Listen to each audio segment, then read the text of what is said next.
नमस्कार स्टूडेंट्स, आज हम अपने ई लेक्चर्स की श्रृंखला में last time CME 202 fluid mechanics एवं मशीन सब्जेक्ट के लिए लास्ट टाइम हमने पढ़ा था सेंट्रीफ्यूगल पंप पढ़ना स्टार्ट किया था, जिसमें हमने सेंट्रीफ्यूगल पंप के दो मुख्य भाग इम्पेलर और केसिंग के बारे में अध्ययन कर लिया था। आज हम बात करेंगे सक्शन पाइप, डिलीवरी पाइप और प्राइम मूवर की। सक्शन पाइप वो पाइप होता है जिसमें से होता हुआ पानी आता है इम्पेलर के सेंटर पर टैंक में से, और इसी पानी की वजह से इम्पेलर को धक्का मिलता है और इम्पेलर रोटेट होता है। डिलीवरी पाइप वो पाइप होता है जो इम्पेलर में रोटेशन के बाद में लिक्विड या पानी को लेता है और उसे आउटलेट पे डिस्चार्ज करता है। प्राइम मूवर ये सबसे इम्पॉर्टेंट चीज़ है सेंट्रीफ्यूगल पंप के केस में जाने के लिए।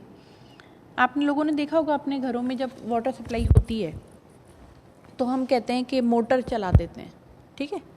तो मोटर चलाने से पहले भी हमें बेसिकली क्या करना पड़ता है, स्विच ऑन करना पड़ता है, इलेक्ट्रिसिटी देनी पड़ती है, ठीक है। जब बड़ी बड़ी संरचनाएं होती हैं जहाँ पर बहुत बड़े बड़े अपने पास में पंप्स होते हैं, वहाँ पर क्या किया जाता है, पंप्स को इलेक्ट्रिसिटी से ऑन नहीं किया जाता। अगर उसका साइज़ छोटा है तब तो हम सिंपली उसके साथ में एक मोटर कपल कर देते हैं और मोटर को ऑन करके पंप को चलाते हैं। बट अगर पंप बड़े बड़े होते हैं तो उसे डीजल इंजन या अन्य किसी सहायता से चलाया जाता है। तो बेसिकली वो सभी उपकरण जिनका पहले स्टार्ट होना आवश्यक है पंप के रोटेशन, मूवमेंट या चलन के लिए, उसे हम प्राइम मूवर कहते हैं। तो ये देखिए आप, इसमें ये ओवरऑल एक चित्र है सेंट्रीफ्यूगल पंप का जिसमें दिखा रखा है कि नीचे पानी भरा हुआ है, पानी में सक्शन पाइप डूबा हुआ है, सक्शन पाइप से होता हुआ पानी पंप के सेंटर पे आ रहा है, इम्पेलर में आ रहा है, इम्पेलर में वो रोटेट हो रहा है, रोटेट होके उसका प्रेशर इंक्रीज़ हो रहा है, प्रेशर इंक्रीज़ होके वो डिलीवरी पाइप से होता हुआ फर्दर आगे फ्लो कर रहा है।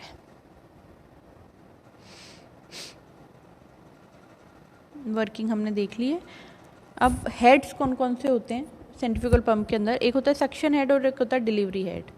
तो बेसिकली जो हमने सेंटर देखा था जहाँ पर पाइप आता है, सक्शन पाइप से पानी आता है सेंटर पर, बिल्कुल सेंटर ऑफ पंप में, तो जिस भरे हुए पानी के अंदर सक्शन पाइप डूबा हुआ रहता है उस पानी की ऊपरी सतह से सेंटर तक की जो दूरी होती है उसे हम सक्शन हेड कहते हैं, और सेंटर से जहाँ पे हम पानी सप्लाई कर रहे हैं उस कॉर्नर तक की दूरी जो होती है वो डिलीवरी हेड होती है।